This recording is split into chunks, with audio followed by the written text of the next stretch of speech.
Hi everyone, my name's Jalen. I am part of the team at Glenara Youth Services. I'm a Youth Development Officer. Today I'm joined by Budi, and we're just going to talk through some things that are important to them and some things that have happened in their life. So if you just wanted to introduce yourself and tell us a bit about it. Thank you, Jalen. Hello, everyone. I'm Budi. My pronouns are they and them. And I am here to talk about, I don't know, intersectionality, what it meant to be queer, and also from ethnic backgrounds, from faith backgrounds. So let's have a chat. Perfect. Sounds good. So we'll get straight into it. I understand that you migrated to Australia as an international student. Yes. Are you able to talk us through that experience, and was there much of a culture shock involved in that? Oh my God, this was like way back when. Some of you haven't been born yet. It was back in the late 90s. That's how old I am. And of course, there was a culture shock because back then there was very, very few coverage when it comes to ethnic minority. In the late 90s, that was at the height of anti-Asian sentiment as well. So racism against Asian migrants, including international students, were quite high. And there's quite a lot of stuff that happens on the socio-political arena. On top of that, also adjusting to living in a new country, adjusting to a completely new education system, trying to find social network, trying to befriend people, and I did an arts degree, so there was, I don't think now there's not many international students doing arts interested in social political sciences, so, I had to quickly adapt to it. So the first year was a very interesting year. It was the year where there's a lot of adjustment had to be made, but it's also a very rewarding year as well, because just to be able to live overseas, just to be able to experience something new, that was in itself is a privilege. So yeah. Yeah, of course, and you're still here, so So yeah, they couldn't kick me out. That's right, they couldn't. I came back, so that's what happened. So obviously you're originally from Indonesia. Yeah. Do you feel there's some differences in the way that you can express yourself in Australia compared to Indonesia? I think that's the uniqueness of my story was I was already out before I came here. So I already had a group of friends who were part of the LGBTIQA plus communities. I wasn't out to my family, whatever the definition of out is, but I already knew who I was before I came here. So when I came here, it was easier for me to quickly find a community. It was easier for me to identify, okay, I need to join this group because this group is, is a queer group. So I wanted to join that group. It did take a while for me to join LGBTIQA plus organization though, because again, the first year was about survival mode. Survival mode was like, okay, I just need to sort myself out. I need to increase my social connections. I needed to adjust to living in Australia, learning a lot of new things as well. And there was just needed a space for myself. So I think it was in the second and third year that I was in the country that I became more involved with the LGBTIQA plus communities, joining support group, joining the queer club at university. So yeah, there's always that adjustment, and after that, it's just being involved until now. Yeah. So would you say it's almost like it was more about like with the transition of countries and everything going on in your life? It was about feeling safe first and then like being able to safely express who you are. Would that be a good way of putting it? Yeah, it's very interesting, isn't it? The expression, because, even until now, I still have to adapt to where I am and how I express myself. And part of it is about safety.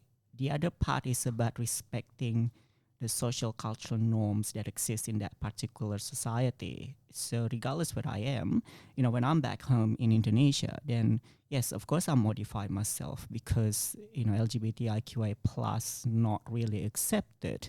But that modification doesn't come at the expense of hiding who I am or feeling ashamed about who I am. It's more about recognizing that if I behave over there the way I behave over here, that will actually create more problems and more issues, and that will have a negative impact on my family as well. And it's the same wherever I go overseas as well. Even in countries where being LGBTIQA plus is more accepted. When I was in Thailand, I still had to modify myself because, Thailand is an open country. At the same time, it also has its own social cultural norms around expression. So it's more about respecting where I am at the time. And again, like I said, that modification is not a sign of shame or guilt. It's just a sign of I'm being respectful. Yeah. And I'm being respectful in a way that do not rock the boat.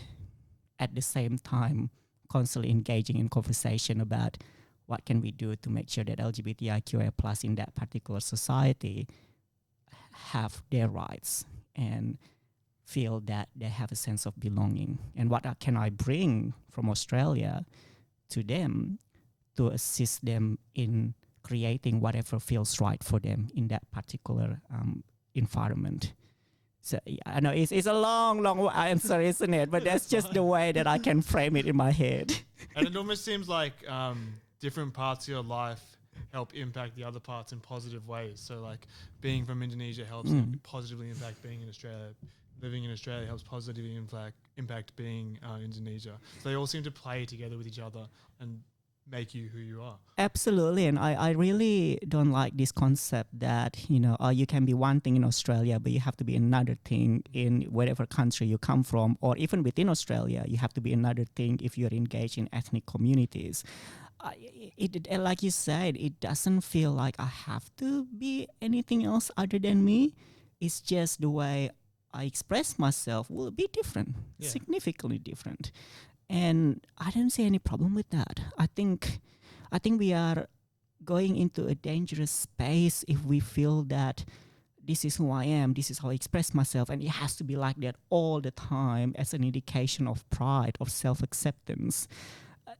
Well, hang on a second. Like, if that is going to make people go against you, or if that's going to jeopardize your safety, or if that's going to actually jeopardize, even your position at work or wherever you are, we have to think about how can I be proud of myself and still allowing myself to grow and continue and change and modifying, all that kind of stuff. And I think that's only individuals know the answer to that. Yeah. And I really liked how you talked about respect as well, because it's almost like if you want to, like, I don't know if I'm putting words in your mouth, but it seems like if you want to be respected as a person, then you obviously have to give respect as well. So you're respecting other people's viewpoints, and then if they can see that you're being respectful, they'll probably be respectful in return. So. Well, that's the thing, because it's a two-way interactions. It's not just one way. It's not just about asserting ourselves, and sometimes we can assert ourselves in a very silent way. We can assert ourselves in a way where we are not compromising our integrity, our identity. We are there, but we don't have to be always loud. And I think that's something that I've learned recently. You don't have to be always loud. Just the simple fact that I was there, I was interacting with members of my faith and my community, that's enough. Yeah, 100%. And now, obviously, you mentioned like faith has played a part in your life, and obviously your sexuality has as well. How does your sexuality affect your relationship with your faith, if you're comfortable answering that? Oh yeah, it's a long journey. it's an ongoing journey. I actually, I'm a Muslim background, and I was involved in the Islamic youth group when I was in high school because that's what I knew. And when I came to Australia, of course, there is that period of adjusting. Well, I'm not around my family anymore. No one can see me over here. Do I really want to retain my faith? And for a while, I didn't actually practice my faith, and I think that was a conscious decision of I just need to be away from it for a bit. I just needed to be feeling comfortable with myself first before I do anything faith related. And also, again, in the late 90s, ancient time, children, there was no conversation about faith and being queer. It's always one or the other. You either queer or you're a person of faith, and if you're a person of faith, then you are automatically homophobic or transphobic. And if you are queer and a person of faith, you must have some kind of internalized transphobia or homophobia. That's how it was framed. So to be active in the LGBTIQA plus community, there was almost this expectation to choose one or the other. And I did that. I'm kind of said, okay, well, I want to explore the queer part, so I'm going to put my faith to the side. I think it was quite later on that the faith started creeping back in.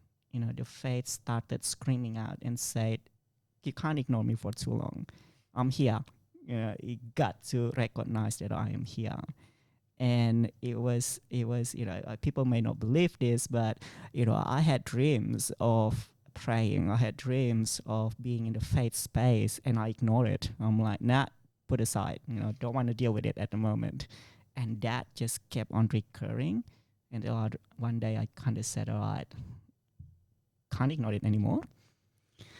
And I started praying again. And I still remember that feeling of relief, that feeling of elation is not the right word, but it's just that feeling of, okay, well, I can do this.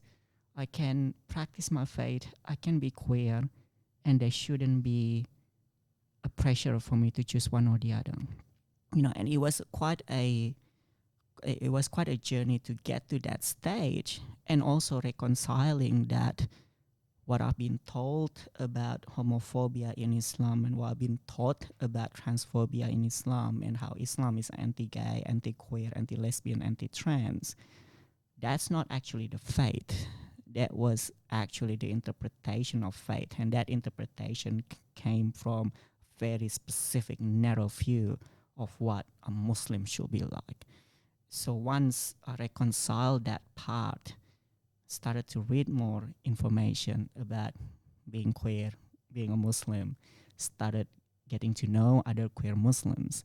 And that's, for me, was the strategy to actually retain my faith and still believe in my faith. Because for me, faith, religion, and spirituality are three different concepts. You got the religion that's very much an institution-based, mostly run by men. Then you got faith, what you believe, what the norms, the values that you believe in. And then you got spirituality, the guidance, the things that guide you as a human being. And that's such a liberating thing when I discovered that. And I'm still discovering it. I'm still having conversation with other queer Muslims about how we can do this. So it's an ongoing one, but it's been good. Yeah, that's a big thing to share with us. Awesome to hear as well. Yeah, I heard you mention that obviously, like, you seem to be part of these two competing groups as you were growing up, and it was hard to see how they would interlink. Would you say that, like, it's a bit easier once you have a community of, as you said, queer Muslims that you're able to talk to? Absolutely. I think one of the most affirmative or affirming learning that I had was when I went to Sydney, because there was a queer imam from South Africa who was in Sydney to do some workshops with queer Muslims. And there was such an affirming experience, because there was the space for queer Muslims. We've been guided by someone who actually understands the text, guided by someone who understands the history, and we were able to ask questions. Like the thing that being used against us from the Judeo-Christian kind of Muslim background is the story of Sodom and Gomorrah, right? And there was a lot of questions around that. What is this story about? And being guided by someone who's highly knowledgeable, highly intellectual, that's when we realized that actually that story has been manipulated to induce against homosexuality, when the story was a lot bigger than that. There was actually no mention of homosexuality, and I like to say to people, I don't understand all this concept about homosexuality being in the holy books, because the word itself didn't exist until the 1800s. So how how did it get its way in a book that was written like 2,000 years ago? So again, being in part of that environment, being educated by someone who knew the stuff was really affirming. Yeah, that's great. That's great to hear. So it's almost like, yes, it's important to acknowledge where faith and religion has come from, but it's also, you feel it's important to acknowledge the contemporary takes on religion as well. Would that be correct? I wouldn't say it contemporary. I would say it as an interpretation of the faith that is non-patriarchal, not male-centric, and the feminists have been doing this for centuries. They've been questioning all the holy books and kind of ask, why is it so male-centric? Why is it so patriarchal? Now we're putting the queer lens to it. Why is it so heteronormative? Was it really heteronormative? So I think it's not contemporary. I think it's just part of that ongoing conversation. And I believe that conversation is not new. It has happened in the past. It's just we are more open about it. We talk louder about it. Yeah, so it's giving more, and you're also given more of a space to be able to have those conversations and have those talks, as you say. Yeah. Now, obviously, like if we talk about competing groups and how they can not align sometimes, we've seen in recent times, obviously, the controversy occur with, I believe it's Haneen Riker, and their decision not to play. Yeah. Do you have any thoughts about that and what that might have demonstrated, like how the media portrayed it and all that? Yeah, I mean, I actually I did a different podcast after that. After that story, I was invited to another podcast and to talk about it. And I kept saying to people, and I'm still going to say it now, it's such an unfair expectation to put on a young cisgender woman to carry that burden, to carry the burden of representing a very diverse community, and how that unexpected that unrealistic expectation that somehow if she played, she will get a backlash from her community. If she doesn't play, she will get a backlash as well. Yeah. I was like, well, this is just one person that has been presented as representing, again, a very diverse community. I don't know her. I don't know what her real reason is. But I'm just thinking we have to be very careful when only one person in the AFLW who's openly coming from a Muslim and ethnic background. Why did we expect that person to carry the entire burden? Why don't we start thinking about, well, hang on a second, how about the views of other Muslim women on this topic? And the diverse views. Yeah. There's from totally rejection to complete acceptance. Why don't we listen to them? Why are we focusing on just Haneen? Why don't we use that opportunity to talk about how Muslims in Australia understand queer and the level of acceptance towards the queer community? So I had a real issue about people who were attacking her, who were saying, "Oh, we're going to ban her." She's a young person, like putting all of that pressure on a young person, one person. It's very unfair. Yeah. Again, use that opportunity to expand our conversation instead of using and blaming her to present our own political ideology. Yeah, it's almost like they were seeing Haneen almost represent like Muslims as a monolith, and that all like of that faith are the same. They all believe the same thing. There's no change within them, and not acknowledging the diversity within faith, within religion, ethnicity, whatever it may be. It's almost like they just were like everyone's like that. So absolutely, because it fits the narrative. Yeah, it fits the narrative that all Muslims are naturally homophobic. It fits that narrative, and that's what the media portray it. Because the media now have a sound grab. They have something to, hang on. They have something to attack. Yeah. But I read the story. I'm like, okay, where's Hanin from? I think she's Lebanese. I might be wrong, And I'm like, well, hang on a second. Even within the Lebanese community in Australia, you got like Muslims, you got Christians, you got like Arabs, you got a lot of people. You got, you got so many mixes in there. This is so unfair. This is so unjust. And that's what I said in the podcast, in the different podcasts. Okay, why don't we talk about how Muslims communities in Australia understand LGBTIQA plus, the level of acceptance, and why don't we start conversation about how can we work better to inform LGBTIQA plus rights within ethnic and faith communities. Let's just focus on that instead of focusing on one person. Yeah, 100%.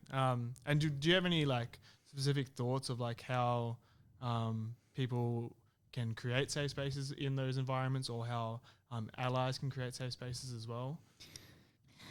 I think as allies, one thing that we need to do first is to not homogenize a whole entire community from the actions of a few.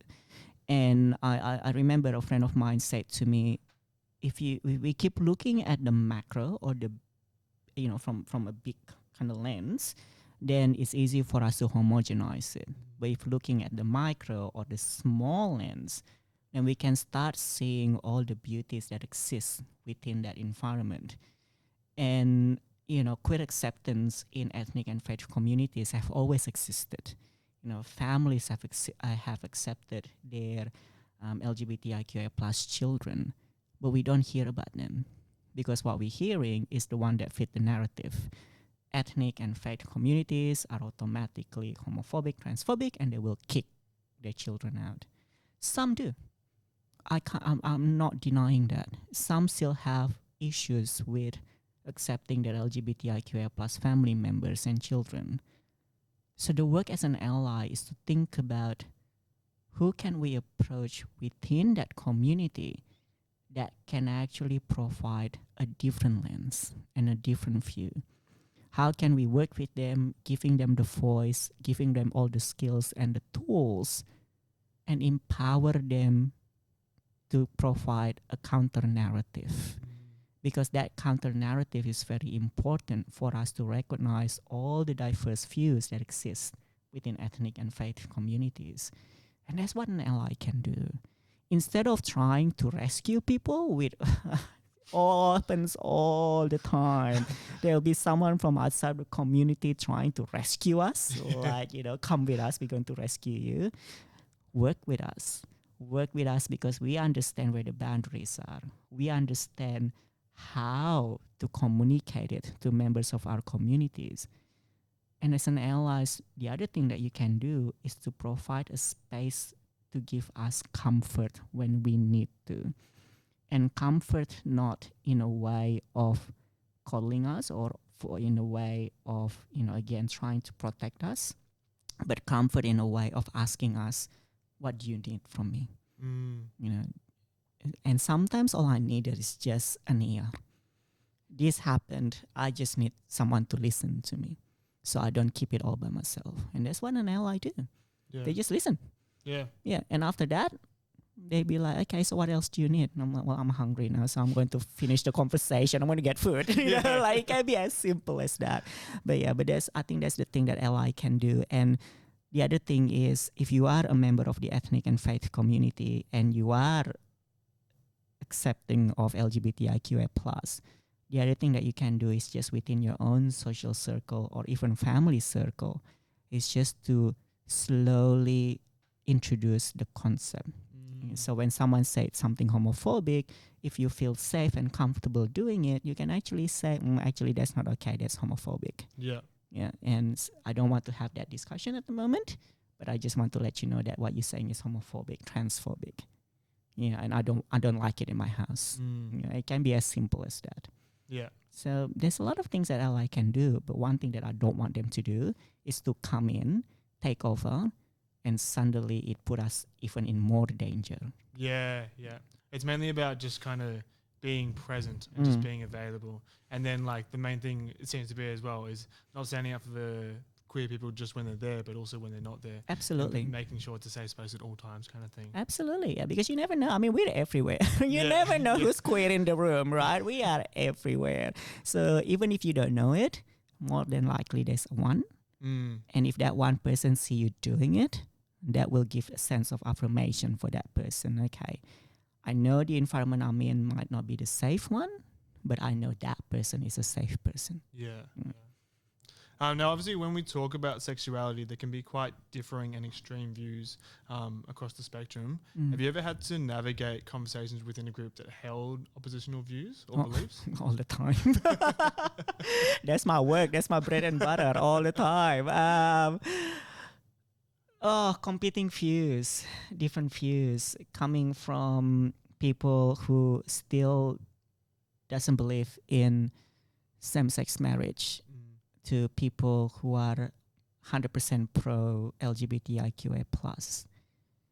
And my strategy has always been, instead of shutting people down and instead of trying to change everyone, who are the people in this room that can actually benefit from hearing what I have to say? Because I cannot change the 10% that simply won't move. And if I spend a lot of my energy on them, I'm actually wasting my energy. I don't need to speak to the 10% that's already pro us. I need to remind them every now and then, but I don't need to convince them. It's that 80% in the middle that where the conversation can take place. And I'm going to share a very short story. It might be long, who knows. But I was invited to talk about LGBTIQA plus to an ethnic community that majority was a Muslim community. I walk in there, I immediately recognize that these are people like my uncles and my aunties and my neighbors back in Indonesia, right? And the anxiety level just immediately going up. Immediately went up. And while the other speakers are doing their thing, I'm just thinking in my head, what can I do? What can I do here to make a little shift? I don't want to change. I can't change everyone, but I just want to shift a few people. So I started talking about my family. Yeah. I started talking about how in our faith, in my culture, children are gifts from God. And it is our responsibility to actually nourish them and nurture them in a way that actually suited them. Not in a way that we wanted them to be, but in a way that suited them. And I started talking about how that has been the guide for my family in their journey to accept who I am. When they just see me as you're a gift. You're a gift from God. We've been gifted. And our responsibility now is to actually accept what has been given to us. And when I shared that, towards the end, one or two people actually said, we never see it. We never hear it in that frame, in that way before. Because what they've been hearing is LGBTIQA plus rights, accept it or don't. Yeah. You know, if you don't accept it, you're a bad person. Yeah, if you don't accept it, your communities are bad. But when you actually use what we share, you know, because they're majority Muslims, so we share that view, and we use it to make small shifts, that's actually more impactful than telling people, oh, you're wrong for being anti-gay, you're wrong for being anti-trans. And that's what I want to focus on, that 80%. Yeah. We still can mold them. Yeah. No, that's a great story. It really illustrates how it's like understanding and being respectful, as you've mentioned before, of other people's views and how they view and how they see things. If you understand where they're coming from, you're able to better have conversations because then they can bridge the gap with you because you're attempting to bridge the gap with them almost. Yeah, absolutely. And again, you know, what they've been hearing is, well, you just have to accept us. If not, then you're inherently wrong. You know, that's what they've been hearing. Yeah. So they came to that sessions with their guards up. Yeah. You know, here we go. Another person going to tell us that we're wrong. Another person who's going to change what we believe in. Yeah. Another person who's going to change how we practice our faith. And when people like myself and others who came in there and said, no, within the human rights principles, you have the rights to practice your faith and your belief system. And that must coexist with the rights of LGBTIQA plus to live without discrimination. Yeah. So what can we do so the two can coexist? We're not trying to change your fate. We're not trying to change your belief system. That's yours. We just want to be able to create an environment where LGBTIQA plus do not have to fear homophobia. What can be done? And that conversation can result in some beautiful strategies that we didn't even think about before. So it's just finding that little, like you said, finding that little nooks and crannies to like, where can I get in? Where can I get in to influence small change? No, that's awesome. That's awesome. Obviously, you would have seen this as well. As the years go on, there's more and more people, there's more and more organizations that are able to demonstrate their support for people in the Rainbow Pride queer community. What would be your advice to organizations that are looking to support without it almost appearing or being tokenistic? Tokenistic. I can spend another podcast about that. Tokenistic engagement. Yeah, where do we begin about that one? Look, I think the first thing is to just listen to us. Don't come in thinking that you already have the answer for us. Just listen. Listen to our story, listen to what we need, but also listen to our skills and our strengths. Because we come to the table bringing that skills. And if those skills are not recognized, then that will be tokenistic engagement. That will be saying, well, what we're doing is correct because we have one queer person of color in the room, but we don't actually give them any space. Like we just have them there. So once you do that, once you listen and once you recognize our skills, then work with us. How can we support you in doing your work? And podcasts like this is a good example of it. How can we support you in doing your work so we can actually communicate, distribute the voice? And how can we support you when you are receiving backlash from the communities? So really, the role is as a support role. If there are any skills, any knowledge that can be passed on, you pass it on. But then you let the people to modify it to suit their identities, their connections with their communities, and also their own personality. I mean, that's the best thing that can be done. I feel like you mentioned it as well. It's almost like it almost needs to be ongoing support as well instead of just reaching out whenever they feel it's needed. Because then like if they're just reaching out every now and again, that's tokenistic and they're not going to get the full picture. Like if it's ongoing, they're able to continually have those conversations and it's almost better support for everyone involved. Well, absolutely. I mean, I know it's still in May, but in May we will have the International Day Against Homophobia, Biphobia, Transphobia, and Intersex Phobia. And how many of us are being contacted by so many different organizations right now, asking us to speak? Like, we're going to celebrate Adulthood Day, and we're going to ask someone to speak to us. And sometimes I just have to think about: is it just a one-off, like you said? Is it just a one-off because there is that day?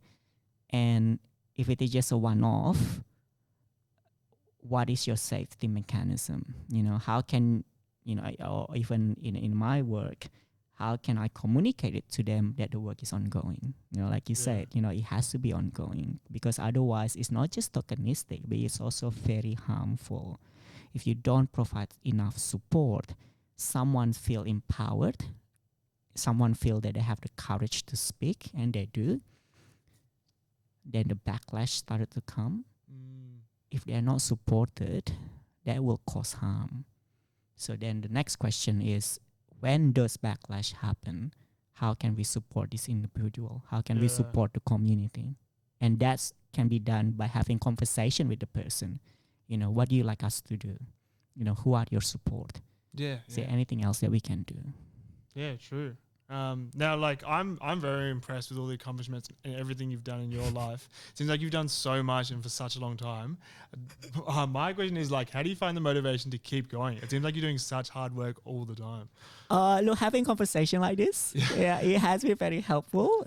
Just a little reminder that yes, the work is not about me, but the work is about the whole entire community.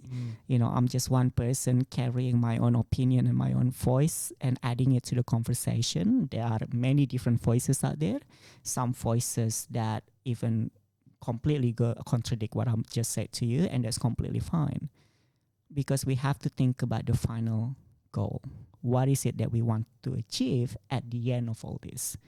And what we want to achieve is a society, a world where everyone can exist without fear of being discriminated based on who they are, who they love, and the kind of relationship that they have. Yeah. That's the ultimate goal. Yeah. So let's focus on that goal. It's a collective effort. It's not just me doing it. It's a lot of people doing it. And when we see that collective effort and we see the result of that collective effort, that's the fuel. That's the fuel that keeps people like myself going. Yeah. And also, I take a lot of rest time as well. That's as important as doing the work. True. Yeah. Otherwise, you get burned out. So my friend, even last night, my friend said to me, "Why do you keep going away?" Because that's my rest time. Yeah. I need to recuperate. I need to be able to just not think about these things. I mean, it's still in the back of my head, but it won't be a priority. Yeah. So in activism, being active, rest is needed.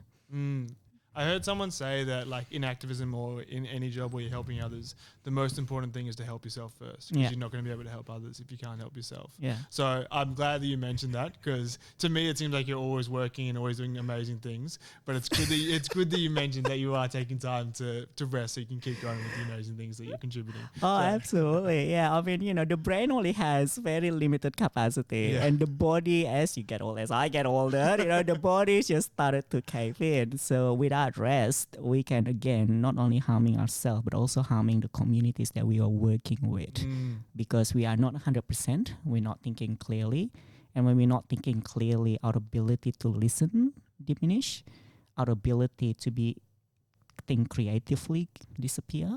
So rest. Yeah. Be active but also rest. Yeah. Nice.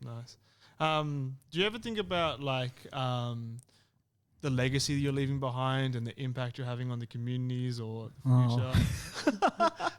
It's not writing my eulogy. The legacy that I leave behind. I hardly think about the legacy in a big scale. I hardly think about it because I still have that self-doubt, at the end of this, who's actually going to, who's going to remember me really, right? So the big scale is always a little bit too much for me to think about. And it's also very self-serving, like, here I am doing all this work, and I've changed the whole entire community. No.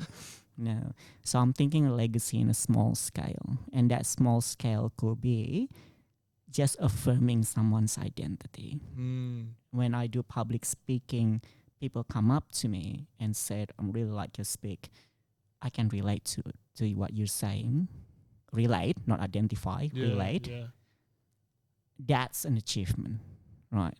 That small little achievement will be my legacy. I'm an uncle to my two nieces. My two nieces will be my legacy because my brother, my sister-in-law, and they're adults, or not adults, they're teenagers now. So when they want to speak to us, because how teenagers work, we don't want to know you, and every now and then they want to speak to us. We talk about the importance of accepting people. We talk about the importance of being kind. That would be the legacy. So I can't think of a big legacy, but I can think of few small examples where I think that I have made an impact. Yeah. And from that, the ripple effect is that person will then have an impact on another human being. Yeah. And that's something that I keep reminding myself to ground me and to keep myself humble. It's not all about me. I'm just one person. But if I'm able to influence one other person, that other person will be able to influence another person. And that's it. That's enough. Yeah, that's a great answer. That was a very humble answer, by the way.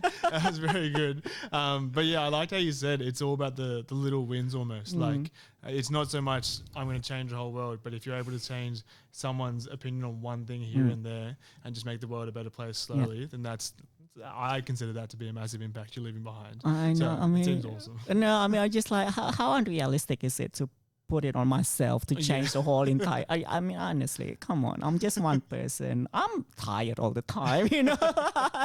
As I get older, I just want to like do nothing. I'm sure everyone does. Everyone does, yeah. So yeah, just think about it, and especially for the young people as well. You know, I think there is that expectation. I got to do this. I got to do that. I got to change the world. I mean, that's a very good ambition. I'm not going to stop you doing that. At the same time, have that ambition while also thinking about who are the people in my life that I can make that small changes, and I'm going to work on them in order to reach my ambition. Yeah. So, what's next for you coming up? What's next? What's next is I don't know where the podcast is going to be aired, but and we got a religious discrimination bill creeping up in the federal parliament. And that's what's next for me. This bill that has the potential to cause further harm for LGBTIQ queer people of faith, that has the potential to be weaponized to create social disintegration, because then it will pit faith communities against queer communities. I think that's what's next for me, and I'm quite passionate about it as well. I want to be involved somehow. You know, I wanted to have a say in that, because we don't want further segregation. We actually want to unite communities. So how can we do it again? How can we work with ethnic and faith communities that has been portrayed as inherently queerphobic? Yeah. And how can we establish conversation, build understanding, so people are more accepting? You know, I think inclusion is a little bit too far away for us.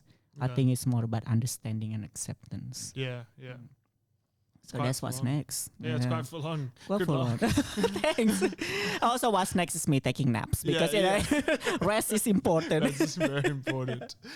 Just to finish up with an easy question. Yeah. Do you have like a queer anthem or a pride anthem that is like your go-to of something that you would, recognize as something that you would love? Oh my God. I don't know all the new songs. I don't know what the young people are listening to these days. All right, I have no idea. Their song will come up and I will go, "What's that?" I sometimes in the cab, if I'm taking a cab, they will play Smooth FM, and I recognize every single song. That's when I know I'm old. A song, an anthem. Look, it changes all the time. Fair enough. Yeah. But lately, I've been putting Heather Small's "Proud" in my list, and when I do Instagram posts, I put that as a background list. And I like that song because it really questions us. You know, pride is not something that's given to us automatically. Pride is something that we have to work on. Pride is something that we have to work on within ourselves to feel comfortable with who we are, and not letting people tell us what we should be to feel proud. So I like that song. I've been putting it in my rotation. You ask me next week, it will be completely different songs. So yeah, who knows? Well, I haven't heard that song, so I have to give it to a listen after this. Yeah, it's a little bit of an old song. So a bit old, as in like to the 2000s. So yeah, old. That's old school now. It's old school. I know. Again, Smooth FM plays all the songs. Perfect. Well, thank you so much for coming along. My pleasure. Thank you for inviting me. No worries.